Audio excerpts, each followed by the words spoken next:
So anyone who doesn't know, if you didn't join last week's webinar, I'm the Chief Operating Officer at Thrive.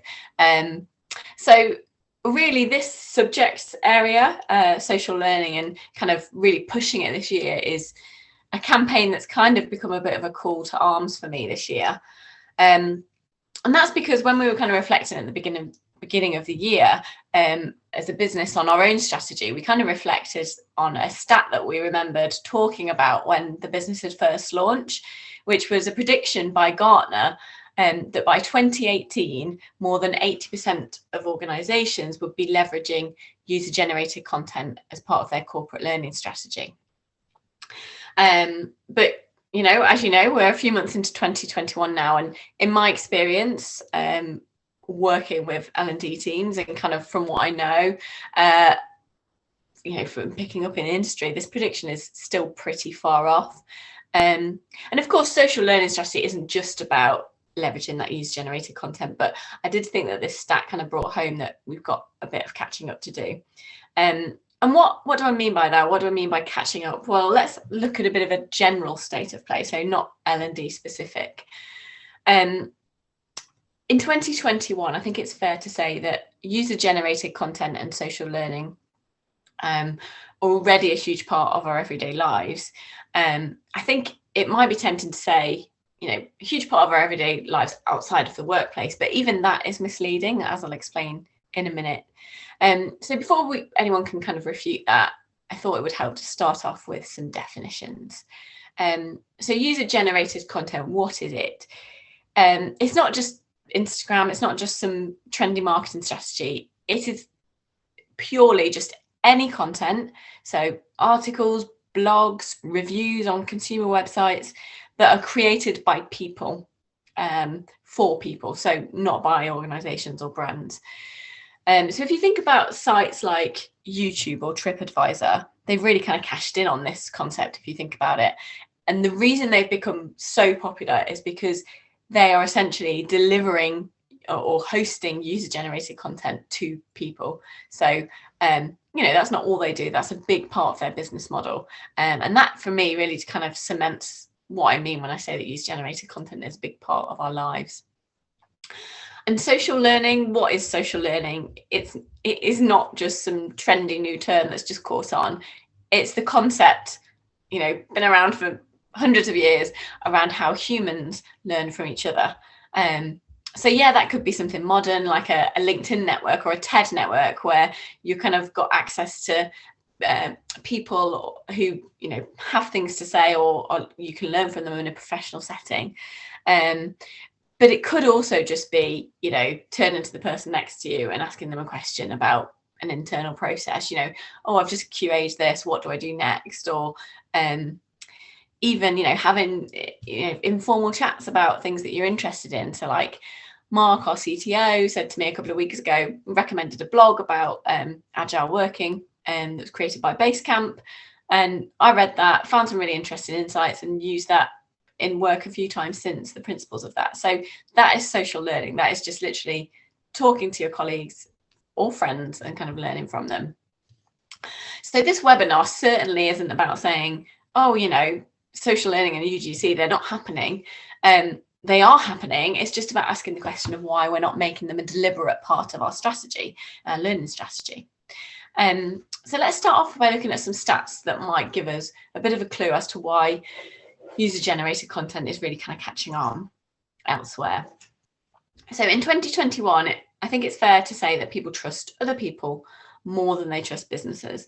And what I mean by that is kind of, if you look at the stats around what media and what sources people consume, it's leaning more towards consumer and personal recommendations rather than media. And I think these stats demonstrate that. And that's because influencer culture, I think it's fair to say, is having a bit of a backlash. So I read an article just last month, not particularly academic, in Cosmopolitan, which exposed some influencers, Instagram influencers, who had cost sheets, which literally would list things like, supporting brands, which is quite standard for influencers, but also for slating competitors. So for having a go at someone else's competitor, there's a price attached to that. So for me, that just kind of reinforces like how fake this whole influencer culture thing is. And yes, okay, sometimes we get drawn into it, but we know it's not real. So it's no surprise that consumers find user-generated content 9.8 times more impactful than that sort of content. Where else can we see this pattern? Reviews. So like I said, people tend to be leaning more towards online reviews as a source of good recommendations. So I'm sure we can all relate to that when we want to book a restaurant or even a holiday, like looking on TripAdvisor, and 70% of consumers agree. 92% of consumers trust recommendations from their network. So people will find that, the best books that they found that they've read have been recommended by other friends or people on LinkedIn that they're connected to, because they're forming a network and they have similar interests and that sort of thing.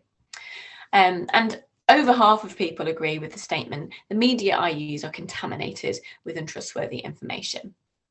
So how does this relate back to L&D? I'm not trying to draw a parallel and say that people don't trust their organisations that they work for. I think, that's a very complex thing to consider, and it depends a lot on the culture of the organisation. But I do think it's fair to say that you're more likely to be able to relate to information from trusted colleagues or friends than from the business that you work for. And that's no surprise, really. If you think of concepts like psychological safety and relatability, you can see why that might be the case. We often use the example of like a classroom environment. So a lot of school pupils will, if they've got a question about something the teacher is saying, they won't put their hand up and ask the teacher. They'd rather turn to their mate and ask them. And that's because your mate is going to be able to relay it to you in a much more relatable way, a lot more human way that you understand. But also it's because you trust them not to make you feel a bit stupid or whatever it might be. So I think, we can all see how that relates back to the workplace. So with this backlash against influencer culture and the whole, studies that have been done around the effects on our mental health of social media, there's a lot of analysts who are saying that social media is sort of dying, but the stats show that that's really not the case at all. And if anything, it's probably more woven into our lives than ever. But what we can say is that social media is evolving. So we're seeing much more of a trend around themes like connection and authenticity. And this was something that was predicted early last year for social media. And I think the pandemic has just kind of reinforced that even more. And you can see now why sites like Clubhouse and TikTok are really becoming quite popular, because those themes of connection, so networks connecting to other people, having real conversations in the case of Clubhouse, or authenticity in the case of TikTok, so like homemade kind of raw videos that people are uploading and that can go viral. So I think I can certainly see how that has become even more prevalent through the last year. And then the final kind of state of play reflection is that in our experience of working with L&D teams, agility and responsiveness are becoming more important to businesses than ever.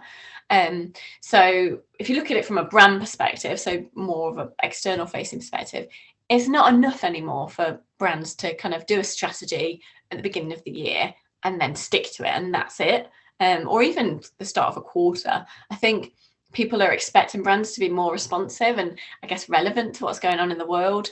And this is reinforced by stats from The Drum, which state that 88% of 18 to 24-year-olds and 78% of 25 to 34-year-olds are more likely to buy from brands that align themselves to a cause or an issue that they're passionate about. This is really the future of consumerism, I think. If you think about last summer with Black Lives Matter, everyone was posting things on social media or on their professional LinkedIn. People were expecting brands to respond, and consumers are asking questions if they weren't, because people care about this stuff. And I think it's the same can be said of our employees. If we don't talk about the things that are important to them, it's not really fair. They're more than just employees. They are people with feelings and passions and things that are happening in their lives. So to not acknowledge that is a little bit daft. And as for L&D specifically, 68% of people having to learn new ways of working in the UK because of the coronavirus. So again, same trend applies really. It's not enough to plan professional development strategy for certain roles right at the beginning of the year and then just think that that's enough for people. We need to be more agile. And one of the things that can really help with that, and that we're seeing organisations like SEM do really well, is because they're enabling user-generated content and social learning. So yes, okay, there's of course, a lot that the L&D team can be doing around generating campaigns that respond to learners' needs around things like mental health or homeschooling. We saw a lot of in January. But by sparking that conversation and then giving people a platform to talk and share content and just kind of communicate with each other about these themes, it takes some of the pressure off L&D. As a bit of a side note, before we look at what we can do about, I guess to do more of this sort of stuff in our organisations, I thought it would help to maybe do a bit of an analysis of some popular apps and why social learning and user-generated content are so appealing. And I mentioned Clubhouse and TikTok, because I think these are really good examples because they're quite kind of popular at the moment.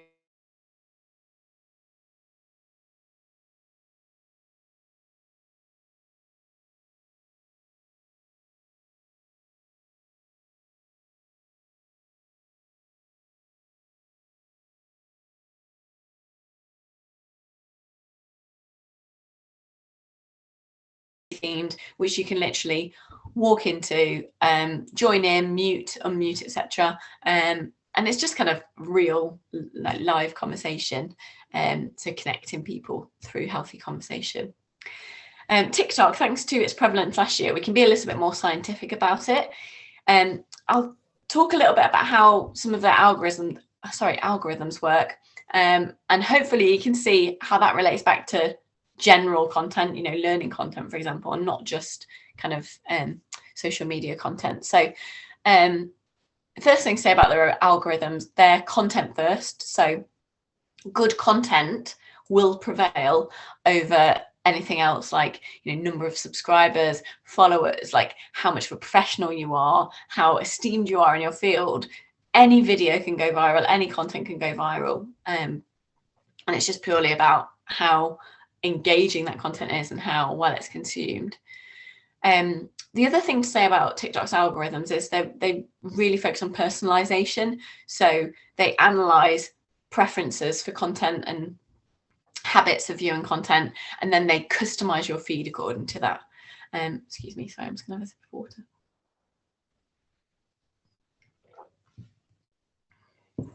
Sorry, I've got a bit of a sore throat.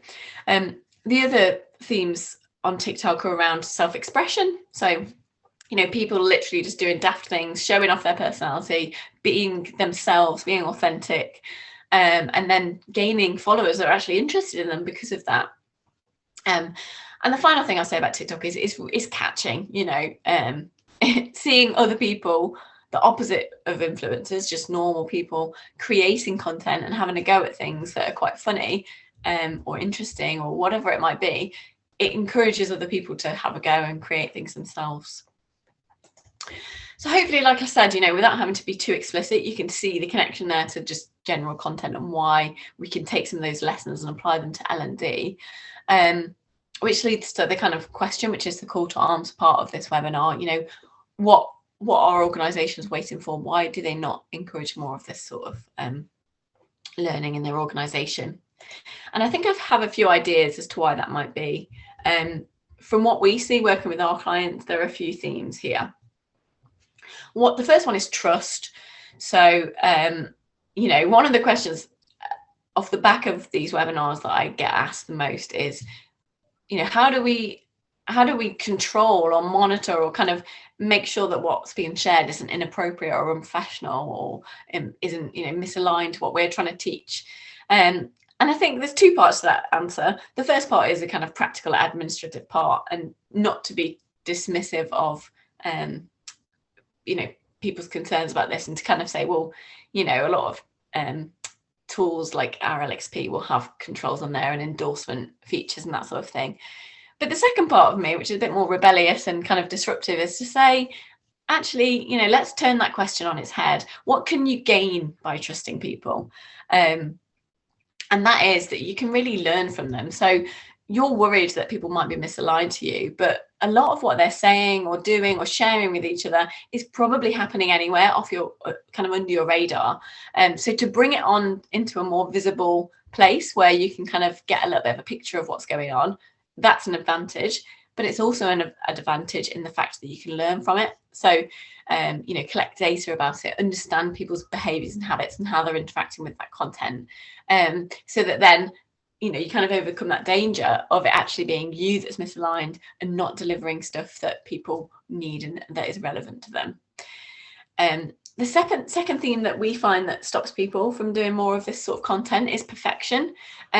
So particularly for me, I understand this, like having worked in a content background for a good 10 years, we've always had this focus on quality and really trying to iron out like objectives for our content and what we're trying to achieve and what the outcome should be and making sure it's measurable.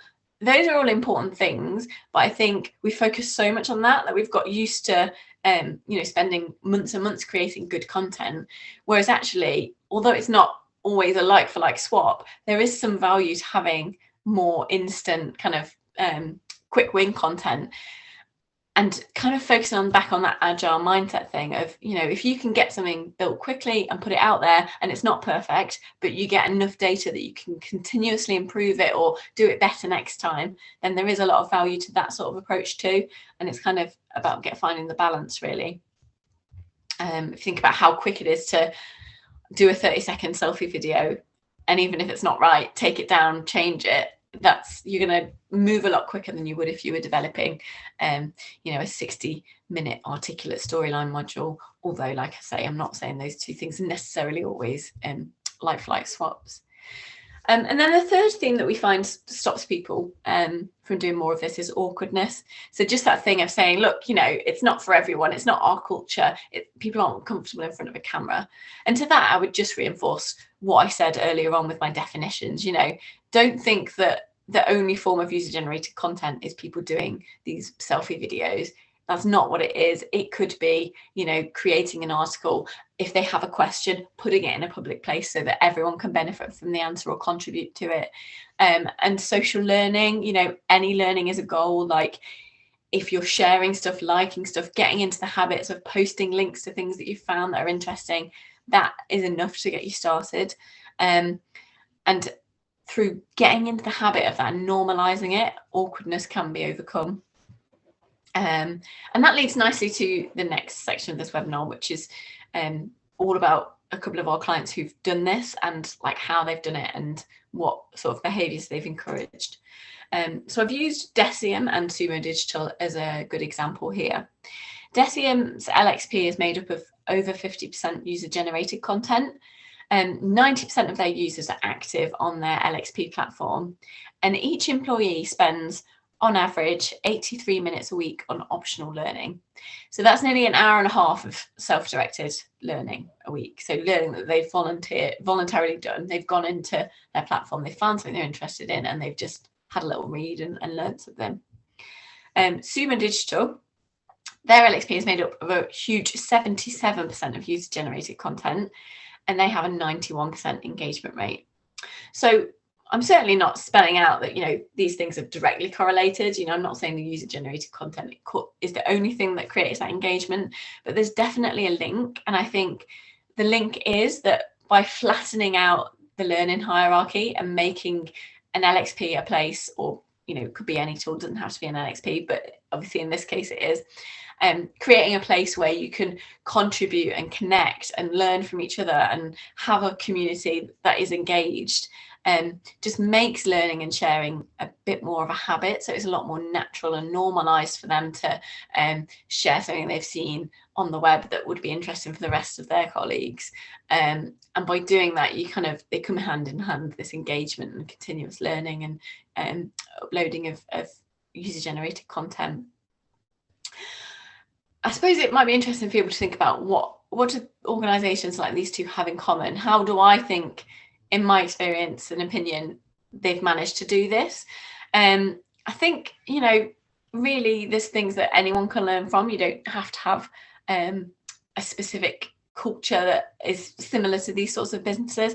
It's really just about seeing learners holistically. So I mentioned this earlier on, you know, seeing employees not just as learners in a learning context, as people who need to do their jobs better, but seeing them holistically as people who have well-being to look after, who have things going on at home, who have curiosity and want to learn, and kind of playing on that a bit more, and just encouraging people to get engaged with any content, even if it's not strictly what you need them to do for their role. And then the other thing is kind of seeing, like, fostering your own culture. So trying to encourage that authenticity that we've talked about throughout this webinar, and trying to encourage people to be themselves and have fun and get involved and kind of, I guess, role model that throughout the business. So it's not that their LXP is creating that, it's that it kind of just is an extension of what they already do, but just giving them a platform to talk about that stuff a bit more and normalize that sharing and social interaction. So we've talked about what user-generated content and social learning are. We've looked at a couple of organisations that do it well. Where to get started then, if you're feeling a bit daunted and you recognise some of those barriers that we spoke about? I think here we've just kind of summarised 3 really hopefully accessible tips that can get anyone started. The first thing is just to start simple.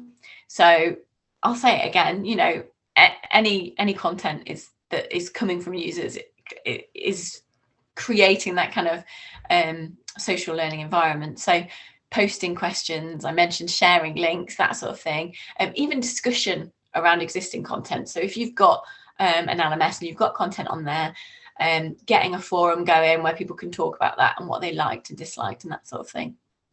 The second tip that we found organisations like Moonpig and Staffline doing really well is to nominate content champions. So nominate people across your business that will reinforce the social learning, that will support you with it, will make sure within their teams that people are engaging and that they're interacting with what's going on, and just kind of to role model those behaviours of social learning.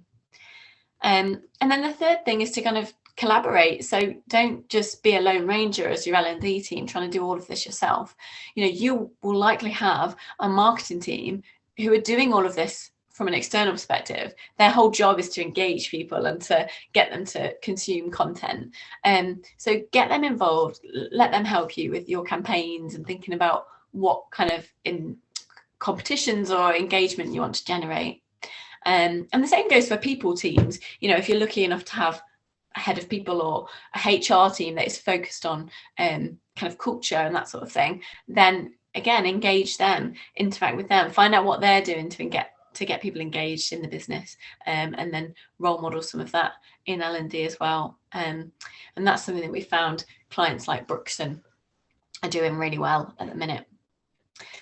So conscious of time, I probably ought to close off really.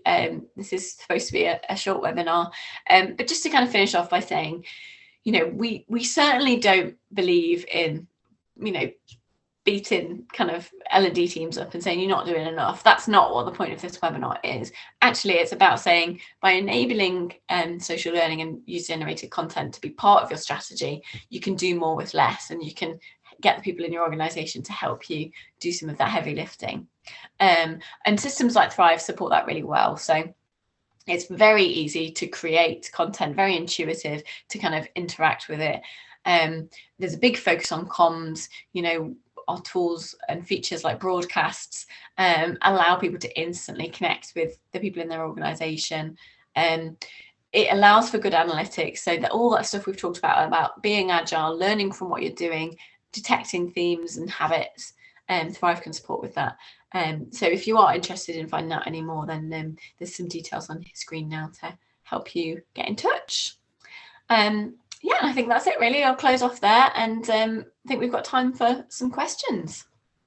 Thank you so much, Emma. I hate to break it to you, but the slide that's come up has only got half the info on it. Do you want to just ask out your presentation to see if it comes up when you're There you go. There it is. It's there. Oh, that's weird. Maybe it was like a double click scenario. Anyway, sorry. thank you so much for talking us through that. Hopefully that was really helpful for everyone who's joined us today. And I can already see some questions come through. So Emma, you ready to jump straight into the Q&A? Yeah, sure. Awesome. So we've got a question here from Marie asking, how do you recommend curating content so you don't overclutter your LMS?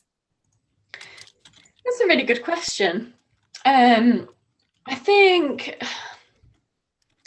it's more, I mean, there's a part of it which is about, you know, thinking about your sources. So a lot of the work we do, for example, with our or I should say, a lot of the work we've done recently with our briefings from Anders Pink, for example, which is one of our curated content sources, is to really look at, like, you know, how reliable different sources are, what sort of I guess, like, keywords we're looking for, and what kind of information is going to be most relevant to our end users, and kind of doing a bit of research into that and seeing, I hate to say it, but I guess we've been quite agile with a lot of it. So we've sort of had to learn the hard way and try out different things and then play with them in our own time and see what content comes through from the parameters that we're setting. And then I guess just tweak them according to what's being most consumed, and using that data around what people are interacting with the most to kind of inform how we improve those. So there is a little bit of trial and error there. But I think also, you know, curated content, you don't want to overclutter the LMS, like you say. I think useful things in there are like using your search terms or tags. So depending on what system you're using, make sure that you're intelligently tagging content, so that when people, if for whatever reason a particular subject area is overwhelmed, that it is quite easy to find exactly what you're looking for through that search criteria. Creating, you know, the whole reason, I hate to use Thrive as an example, but obviously it's my most familiar platform at the minute. But if you, on our Discover page, you know, the whole way that's set up is that it's a kind of different use case to your news feed, which is more current and pushing content that's recommended to you. It's about actually discovering sections and deep diving into different subject areas. So having those different, I guess, use cases for like how you're accessing content is quite helpful too. Hopefully some of that was helpful. Amazing. Very helpful. Thank you, Emma. Hopefully that answered your question, Marie. We've got a comment here from Alex, which actually leads really nicely into our next question. So Alex mentioned at Moonpig, they've managed to get people from every department to become learning champions and share information and behaviours within their teams. So that's really interesting, because we've got a question here from Andy asking, what makes a good learning influencer? What makes a good learning influencer? I think, you know, that depends. There's a lot of factors there in terms of, you know, what business they're part of, but also what team they're part of and what they're trying to do. But I think from what we've understood of the way that other people are using them, I think really it's just about having someone that is an advocate for whatever channel you're using to engage people. So, you know, it doesn't have to be an LXP. It could be, for example, if you're just using tools like Slack or Google Chat, just having an advocate who will kind of set up groups for appropriate you know, discussions that are going on, and someone that will say, hang on guys, let's take this conversation over here, and make sure that people within their teams are kind of on board with what you're trying to do. So that kind of comes from the top down, really. I guess just making sure that you're being consistent about your messaging. If you've got consistent messaging, then I think really those learning champions are just kind of, they're the ones that will cascade that down to the rest of the teams that they're working with closely, if that makes sense. Awesome. And you covered this off a little bit within the session around approving and kind of not controlling, but monitoring content that people have uploaded. Someone's asked, how do you make sure that content from employees and videos that they share in line with your brand? That's an interesting one, in line with your brand. I think, like as you said, you know, platforms like Thrive do have like endorsement functionality and that sort of thing, so you can kind of make sure that things are approved before they go up. But really I'd kind of say, like, I don't know, maybe this is a bit too what's the word, a bit fluffy. But I kind of feel like, you know, your brand essentially is your people, right? You know, like, of course you've got messaging that you want to promote and things, but you know, a lot of an organization's culture and brand is really coming from their people. So we found that, you know, I guess a lot of it just kind of people are naturally aligned with that, if that makes sense. So if you look at Decium as an example of that, like, you know, because they are all about authenticity and letting people bring them whole selves to work and that sort of thing, I think the user generated content just naturally fits with what they're trying to do and what they're trying to say. So it's a tricky question, because I guess maybe it depends what we're saying about brand. I mean, if it's like, you know, you're worried about literally how things look, or if it's like values and that sort of thing, then I guess really that's bigger picture than just the user generated content. I think I would assume that there's other factors going on there, like, you know, perhaps people aren't aware of what the brand values are, or they're not bored with them, and that's more of a broad problem than perhaps just the technology, if that makes sense. Definitely. And I'll definitely add that to that and say, you know, we trust our employees with an email account. We trust them to have LinkedIn and, you know, a social presence that represents our businesses. So trusting them on your LXP, which is actually an internal platform, is the same as trusting them with an email account for me. And that thing you mentioned about perfection earlier kind of rings true here as well. Like, the people that aren't on your marketing team or designers aren't going to be creating the most perfect content, and that's okay. Making it authentic and making sure that message comes across as what's important, right? So yeah, hopefully that answers the question. And I'm aware we're a couple of minutes over, so should we squeeze in one last question, Emma? The last question is, do you find that people naturally upload content with your platform, or do you have to still encourage it?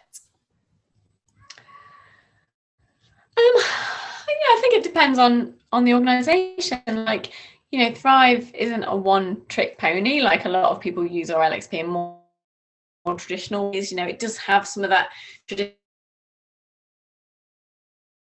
traditional LMS functionality. Some businesses that we work with do still have a big emphasis on compliance. So if they're regulated, it really differs. I think it's just about doing Decium. Not everyone is, you know, really hip and everyone's really like comfortable being on camera and that sort of thing. Like, we acknowledge that. So really it's just about being, I hate to say it again, but being your authentic self, like allowing people to do what is natural to them, you know, and that might be more focused on just generally like supporting each other and sharing questions and that sort of thing, rather than doing sort of videos and that sort of thing all the time. Yeah, definitely. And I find it's a balance of a little bit of both.